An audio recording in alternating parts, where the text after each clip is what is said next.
Bonjour, je suis Juliette. Bienvenue dans ce 3e épisode du 4 de bâton podcast. Ici, je vous parle des cartes du tarot, de leurs messages et des leçons spirituelles qu'elles nous enseignent. Les cartes ont chacune un côté positif et un côté négatif. Chaque carte représente une énergie qui elle-même a deux pôles, deux extrêmes, un extrême lumineux et un extrême plus obscur. Dans un tirage, pour bien interpréter une carte, il faut prendre en compte les cartes qui l'entourent pour comprendre son message. Même si isolée, comme nous nous apprêtons à le faire ensemble, chaque carte porte en elle des leçons pour profiter au maximum de l'énergie présente. Dans cet épisode, nous allons parler du magicien. Vous avez jeté un œil sur le Instagram du 4 de bâton pour contempler la carte ? Ou vous avez sorti la carte de votre paquet avant de lancer l'épisode ? Si vous avez le tarot de Marseille, c'est la carte du battleur que vous avez dû sortir du jeu. Moi, je préfère l'appeler le magicien. Nous verrons qu'il y a quelques petites nuances entre ces deux appellations, mais l'énergie reste la même. Il s'agit de l'énergie 1. C'est bon ? Vous avez la carte en tête ? Oui ? Alors c'est parti. Avec l'énergie du magicien, on passe du rêve à la réalité, de l'intention à la manifestation, de la prière au miracle. Avec le magicien, nous allons parler du pouvoir de l'intention, de faire preuve de force de volonté ou non. Au Moyen-Âge, un battleur était une personne qui faisait des tours de magie. Donc, qu'on ait un tarot de Marseille, de Rider, de Jodorowsky, de Thoth ou n'importe, nous commençons bien l'initiation à la vie spirituelle du tarot par le caractère magique de la vie. Et la magie ici, c'est d'y croire. Si vous pouvez le faire, vous pouvez produire presque n'importe quoi. Le magicien est l'une des cartes les plus vibrantes du tarot. Le personnage est représenté debout devant une table, tenant une baguette pointant vers le ciel, tandis que l'autre main est dirigée vers la terre. Cette posture symbolise la connexion entre le monde spirituel, le monde invisible, et le monde matériel. Si on y croit, les choses arrivent, se concrétisent, et le tarot est là pour nous y aider. Cette carte numéro 1 est une représentation de celui qui prend en main un jeu de tarot pour la première fois. Sur la table, toutes les couleurs du jeu. Les épées, qui représentent nos pensées, les deniers, nos valeurs, les coupes, nos émotions, et les bâtons, qui représentent quant à eux nos actions. Chaque couleur est associée à un élément. Feu pour les bâtons, terre pour les deniers, eau pour les coupes, air pour les épées. Le fou est en train de comprendre comment jouer avec les éléments pour concrétiser ses rêves. Il est devenu le magicien. Figitus, figitus, zambre capot. On vous demande toute votre attention. Nous faisons les bagages et nous partons. Et il va s'appuyer sur les 4 enseignes pour s'expandre et s'épanouir dans le monde, pour devenir celui qu'il est appelé à être. Que ce soit pour l'aider à prendre des décisions, à mieux comprendre ses émotions et ses pensées, ou à se connecter à sa spiritualité pour trouver le courage d'agir, la carte illustre le fait que le héros du jeu pourra trouver du soutien et de la guidance dans les cartes. Le magicien vous invite à plonger au cœur d'un exercice où intuition et spiritualité se rencontrent pour éclairer votre vie. Chaque carte est une invitation à explorer les messages cachés derrière les difficultés, vous offrant des clés pour comprendre les défis, les opportunités et les forces qui nous guident. Le magicien est la carte de la manifestation par excellence, c'est-à-dire rendre possible, concrétiser, avoir un impact sur son environnement et sur le monde. Elle illustre le fait qu'en utilisant le tarot comme outil de méditation et de réflexion, nous pouvons nous connecter à notre propre potentiel divin, à notre source intérieure de sagesse et de créativité. Le personnage est représenté devant une table. Il pourrait être assis, mais non, il est systématiquement debout. C'est pour montrer qu'il est actif dans sa démarche. Il est volontaire. Il n'attend pas que les réponses lui tombent tout cuit dessus. Il est seul sur cette carte. Seul, responsable d'utiliser sa magie ou non. Et si vous observez la carte, encore d'un peu plus près, vous remarquerez que les pieds du magicien sont légèrement ouverts, solidement ancrés dans le sol. Cela parle d'alignement, de ne pas quitter terre. La grande dalle avec plein de statues. Et là-bas, les jardins, avec des oliviers, des orangeades, des seuls pleureurs, des seules meunières. Ouais. Et là-bas, le palais. Il faut y croire, oui, mais il faut bosser. Il faut être dans le concret pour que la magie opère. Et juste là, un petit géranium. Cette première arcane majeure raconte que si on reste ouvert et réceptif aux messages des guides spirituels, sans jamais quitter la réalité de vue, en gardant les pieds sur terre donc, nous pourrons avancer avec confiance puisque nous savons que nous sommes guidés et protégés par le tout, la force 1. Grâce au tarot, Le magicien en vous va apprendre à se connecter à votre véritable essence. En utilisant le jeu avec intention, vous pourrez transformer votre vie et faire l'expérience de la magie en vous, mais aussi dans tout ce qui vous entoure. Dans cet épisode, le fou se transforme en magicien. Tout comme vous, il vient de rejoindre la communauté d'apprentis sorciers en quête de sens, d'orientation et de réponses aux questions les plus profondes. Il est en route vers une expérience intime qui promet non seulement de lui révéler des vérités cachées, mais aussi d'inspirer son quotidien. Le fou a démarré un nouveau cycle, une nouvelle aventure, celle du tarot.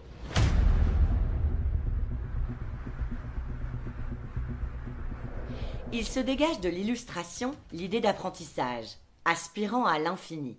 Le tarot émet l'idée qu'il est important de continuer d'apprendre tout au long de sa vie. Nous sommes d'éternels élèves. Le personnage est une allégorie de la curiosité qu'il faut incarner, mais pas seulement. J'apprends de toi, tu apprends de moi. Voici ce que raconte cette carte. Entre nous, êtres humains, bien sûr. Mais cela parle aussi de la relation que vous entretiendrez avec votre paquet de tarot. Et oui, plus vous l'utilisez, plus vous apprendrez à le lire. Et vice-versa. Le tarot, c'est divin, mais c'est surtout de la pratique. Au fur et à mesure, vous verrez pourquoi telle ou telle carte vous apparaît, à quoi elle fait référence. Et vous verrez, c'est dingue, mais elle apparaîtra tant que vous n'aurez pas fait le travail de la carte. Puis d'autres vous apparaîtront. Ainsi de suite. Le tarot s'apprend, mais surtout se vit, se pratique. C'est très empirique comme apprentissage. Je vais faire de mon mieux pour vous accompagner, mais à vous de vous en saisir, d'être actif dans cette démarche. Cette carte marque le point de départ, le démarrage. Elle encourage à expérimenter différentes choses pour trouver ce qui marche. C'est le symbole de qui ne tente rien n'a rien. Elle fait appel au jeune intrépide en nous. Celui qui veut tout découvrir, apprendre, grandir. Avec le magicien, il faut essayer, s'enthousiasmer, ne pas avoir peur d'incarner l'énergie du débutant, mais surtout à pratiquer régulièrement notre magie intérieure pour atteindre notre plein potentiel.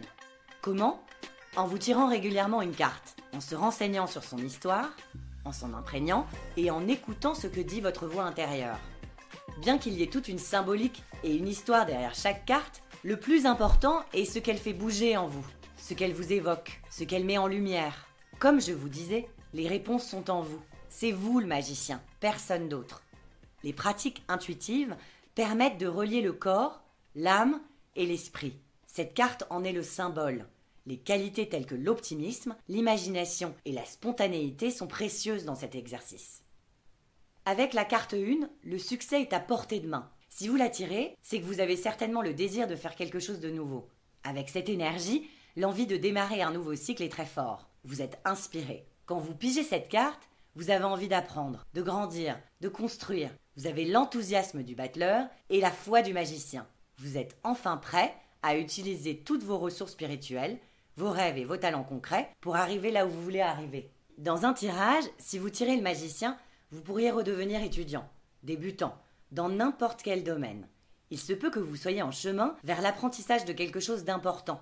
Comme vous pouvez le voir sur l'illustration, le magicien incarne le bon étudiant, pas le cancre en train de bavarder avec son voisin. Avec le magicien, nous parlons de volonté, de bonne volonté. Tout est possible avec un peu de travail et de concentration. Gardez en tête que la principale leçon de la carte est celle de l'unité. Elle évoque le fait de rassembler ses idées et ses talents avant de se lancer. Si on observe la carte, on peut dire qu'il y a du pain sur la planche. Il y a beaucoup sur cette table. Il y a les 4 couleurs du tarot, mais pas seulement. Le magicien a beaucoup d'outils à disposition. La carte vous rappelle que vous avez tout pour manifester votre rêve, pour le rendre possible, tangible. La difficulté est qu'il va falloir organiser tout ça. Le magicien a le présent et l'avenir entre ses mains. Ce n'est pas pour rien qu'elle porte le numéro 1. Avec cette carte, ce n'est pas le moment de vous éparpiller. La clé du succès serait de choisir et de rester concentré sur un seul objectif et d'y mettre toute son énergie. De fait, c'est une carte de confiance en soi, de conquête. Et c'est par le passage à l'action que vient cette confiance. Plus on fait, plus on avance, plus on avance, plus on est motivé, et plus on est motivé, plus on fait. Petite précision, quand on parle d'outils avec cette carte, ça peut être des outils intangibles, l'organisation, la focalisation, la foi, mais aussi des outils tangibles. Pour donner un exemple très concret, si vous tirez le magicien, c'est certainement que vous êtes au début d'un nouveau cycle. Si c'est pro et que vous cherchez un nouveau boulot, c'est bien d'être actif, d'être motivé, mais je vous dirais de bien définir où vous voulez atterrir. Il faut visualiser là où on veut être, puis cibler sa recherche, mais je vous dirais surtout de réorganiser votre CV en ce sens. Le magicien est très pratico-pratique. Avec ce personnage, n'oublions pas que nous sommes dans le concret. Il faut utiliser les outils concrets pour y arriver. On ne passe pas du rêve à la réalité sans outils tangibles. De quels outils avez-vous besoin pour aller là où vous voulez aller? Voici une des questions que pose la carte. D'après mes calculs, je peux faire le tour du monde en 80 jours. Vous voulez faire le tour du monde? Ok, très bien. De quoi avez-vous besoin? Comment pouvez-vous vous organiser avec ce que vous avez? Vous pouvez le faire, ce tour du monde. Il existe absolument tout pour que vous le fassiez, même sans argent. Vous connaissez Workaway? Bref, à vous de chercher les outils dont vous avez besoin pour le faire. Avec le magicien, le message c'est « Appuyez-vous sur les outils concrets dont vous avez besoin pour atteindre votre rêve ». Cette carte fait appel à votre enfant intérieur, à votre caractère intrépide, adaptable. Surtout la carte du battleur. Alors que le magicien est le maître de la magie et de la transformation, le battleur peut être vu comme l'artisan de son destin. Cette nuance de nom et d'illustration reflète les philosophies et les approches différentes de chaque deck. Le tarot de Marseille met l'accent sur les compétences et le potentiel talent, tandis que le Rider-Waite-Smith se concentre sur l'action consciente et la manifestation.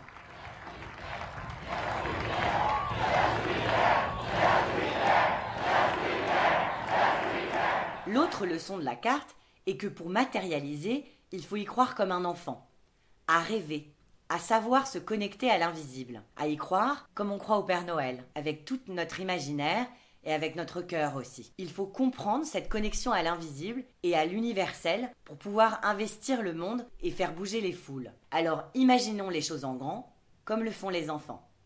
Cette carte est un puissant symbole de connexion aux forces universelles, d'imagination sans fond. Pour canaliser l'énergie dite divine, une foi en le tout est possible est cruciale. Quand on veut, on peut. Rien n'est impossible. Le magicien incarne le pouvoir de la manifestation, la maîtrise de soi, la capacité à transformer les situations, la créativité, la confiance en soi. La carte nous invite à reconnaître notre propre pouvoir intérieur et à utiliser nos ressources de manière consciente et intentionnelle. Elle nous encourage à croire en nos capacités. Bon, on l'aura compris, quand vous tirez le magicien dans le tarot, c'est votre puissance créatrice qui vous appelle à la concentration. Si la carte parle de rassembler ses idées, de se concentrer pour créer, de fixer un objectif pour qu'il bouge comme les sorciers, elle parle surtout de notre caractère divin et unique.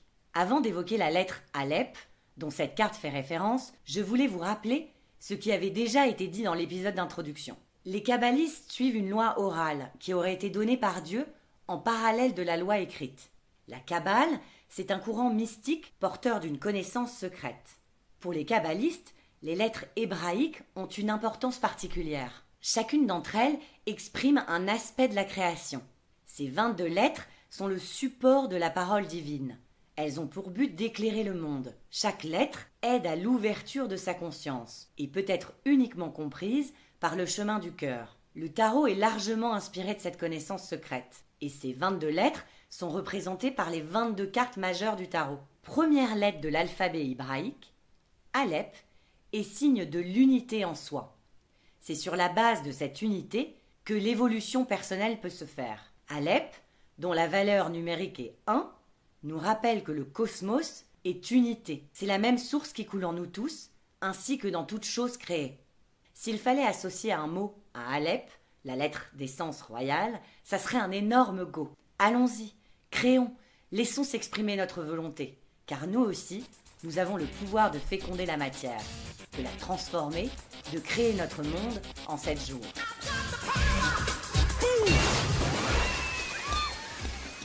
Il est important de se souvenir de cette unité, de notre connexion avec tout ce qui nous entoure de manière générale, mais surtout lorsque nous utilisons le tarot.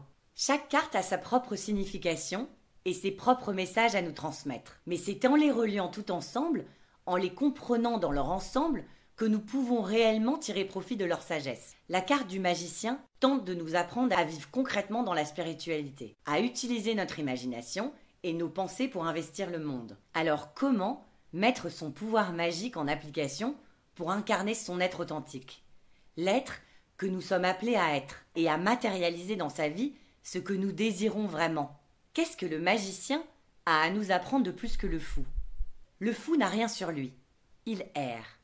Il est à la merci des choses qu'il croisera sur son parcours. Il se lance, il a confiance en l'univers. Alors si je peux me permettre de te donner un conseil, c'est oublie que t'as aucune chance, vas-y fonce. Mais le magicien a quelque chose de plus. Il a compris qu'il n'avait pas rien, mais absolument tout, à disposition et en lui pour devenir s'il doit devenir. Et c'est déjà un gros gap. Cette carte nous pousse à cultiver ce côté divin en nous, à nous déployer, à utiliser tous nos outils et nos pouvoirs magiques, à aiguiser nos pouvoirs d'intention pour manifester. Thoughts become things en anglais. Vous avez dû en entendre parler.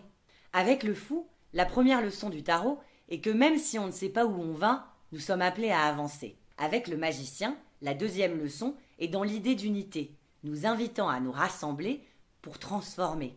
Je dis transformer, mais le langage alchimiste parle de transmutation. Si le fou symbolise le départ, la mise en route, le magicien est l'alchimiste des cartes majeures, celui qui peut tout créer à partir de rien, transformer le plomb en or.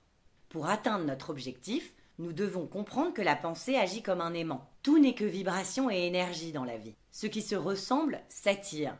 Les pensées positives attirent les choses positives. Le magicien vous pousse à visualiser là où vous voulez être pour y être. Il y a une correspondance numérique entre le magicien et la roue de la fortune, la carte 10. Parce que 10, c'est 1 plus 0 égale 1, donc c'est toujours la force 1. Et pareil pour le soleil, la carte numéro 19. 1 plus 9 égale 10, et pareil, 1 plus 0 égale 1. Ces trois arcanes forment un triangle très puissant et magique. Quoi qu'il en soit, si elle vous apparaît, c'est qu'il y a de la magie dans l'air. Cette carte souffle un vent de liberté, d'enthousiasme. Dans un tirage, elle allège absolument toutes les autres cartes qu'elle touche. Même avec une carte comme le diable, ou dans un tirage un peu dark, la carte du magicien vous dit qu'il vous faut relativiser. Vous êtes en train d'apprendre. Mais comme toutes les cartes, le magicien a des côtés obscurs. Elle peut aussi parler de manque de concentration, vous l'aurez compris, mais aussi de tromperie, de manipulation, d'abus de pouvoir et de confiance. L'une des interprétations possibles de la carte du magicien est que vous, ou une autre personne, se livre à de la manipulation, ou à un comportement trompeur, subtil. L'arcane du battleur évoque aussi une façon malhonnête de se comporter. Conscient du pouvoir qu'il exerce sur les autres, le magicien n'hésite pas à user de ses capacités des plus douteuses pour arriver à ses fins. Il faut se préparer à faire face à de la ruse, à de la tromperie, du mensonge, voire de la violence. N'oubliez pas ce que je vous ai dit en introduction. Le battleur est un terme du XIIIe siècle qui désignait des charlatans ou des forains qui exécutaient des acrobaties et se livraient à des tours de magie sur les places publiques. Ces battleurs étaient des saltimbanques et bien souvent des voleurs. Avec cette énergie, peut-être qu'on essaye de faire diversion, d'attirer votre attention quelque part pour vous empêcher de voir quelque chose d'autre. Dans une guidance sur l'amour, vous pouvez faire face à une bonne parleuse ou à un bon parleur. Mais la carte ne parle pas forcément de l'autre. Êtes-vous sujet à vos propres tours? Êtes-vous bien ancré dans la réalité? Est-ce que vous n'êtes pas en train de vous concentrer sur quelque chose pour ne pas voir quelque chose d'autre? Un peu plus compliqué à gérer peut-être. Le battleur peut aussi témoigner des doutes qui vous assaillent. Vous éprouvez certainement des difficultés à déterminer les buts que vous souhaitez atteindre pour pouvoir vous mettre en mouvement. Cet immobilisme est certainement source d'angoisse. La carte nous dit également que le monde matériel n'est pas la seule chose à découvrir et qu'il peut être parfaitement trompeur, nous illusionner. Si on fait attention à la sonorité du battleur, il y a l'idée de bas et de leurre. C'est un leurre? Comme je vous ai dit dans l'épisode sur le fou, le bas représente le monde matériel. En quoi le bas pourrait nous leurrer? Moi je vous le dis, en tout. Le monde matériel est trompeur en tout. Il faut faire preuve de recul, ne pas croire ce qu'on voit justement. Il y a des illusions d'optique ici-bas. Avec le tarot, nous apprendrons que le monde spirituel est plus riche que le monde matériel, malgré le fait qu'il soit plus tangible. Avec le magicien, il y a aussi le besoin de reprise de contrôle. Elle vous demande de réévaluer vos actions et votre motivation. Prenez du recul pour évaluer si vous utilisez votre pouvoir personnel de manière positive et comment vous pouvez vous améliorer. Pour vous aider un petit peu à vous tirer les cartes, je vais vous donner des exemples. Dans un tirage, s'il y a la mort derrière, alors là vraiment c'est la transformation totale. S'il y a le monde, votre talent est visible, reconnu, ou le sera très bientôt. S'il y a l'empereur, structurez-vous, faites preuve de solidité.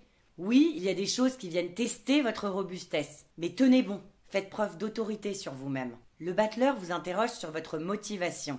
Est-elle toujours aussi présente ? Parce que sans elle, vous n'irez nulle part. Quand la carte vous apparaît, il peut s'agir d'assumer un nouveau rôle, de s'adapter à un nouveau style de vie, ou même de faire face à une épreuve. Les difficultés que nous rencontrons sont mises sur notre route parce que nous avons la capacité de les surmonter. Ce sont des challenges, des opportunités de croissance, de développement. Donc, quand quelque chose de compliqué vous arrive, il faudrait sauter de joie, le voir comme un cadeau. Et je vais même aller plus loin. Plus ce qui vous arrive est dur, plus l'ampleur de l'évolution potentielle est grande. Mais surtout, quoi qu'il en soit, faites-vous confiance. Avec cette carte, vous allez rebondir.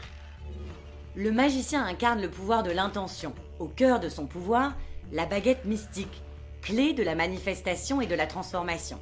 Le magicien est capable de manier les éléments à sa guise, grâce à sa baguette qui est le canal entre le ciel et la terre, capable de canaliser l'énergie divine en lui et autour de lui pour réaliser des miracles. Cependant, pour maîtriser le pouvoir de la baguette, le battleur doit rencontrer la papesse, qui lui enseignera comment activer les pouvoirs magiques de cette baguette. Le processus n'est pas simple, c'est pourquoi le battleur doit encore parcourir les 20 positions suivantes pour comprendre précisément le fonctionnement des principes de la loi cosmique. À ce stade, le battleur manque d'expérience en matière d'organisation. À vous d'apprendre les pouvoirs de la carte 2, celle de la 3, celle de la 4 et ainsi de suite. À vous d'aller jusqu'au monde. Si vous voulez réaliser vos rêves, il faut s'y mettre dès maintenant. Avec le magicien, le jeu est entre vos mains. Le signe astrologique qui représente le mieux la carte est le Gémeaux, tout aussi adaptable les joueurs. Mais ça me fait aussi penser aux taureaux, qui sont très concrets, pragmatiques et rêveurs. Son archétype est le cartomancien, l'apprenti sorcier. Ce 3e épisode est terminé. N'hésitez pas à incarner cette énergie pleine de promesses, faites preuve d'enthousiasme et de volonté. Concentrez-vous, votre vie vous attend. Pour prendre rendez-vous avec moi, c'est très simple. Rendez-vous sur Instagram, sur le 4 de bâton tarot. Et si cet épisode vous a plu, n'hésitez pas à mettre 5 étoiles sur votre plateforme d'écoute, à en parler autour de vous et à partager l'épisode. Je vous embrasse fort. N'oubliez pas que si on y croit, nos rêves se réalisent.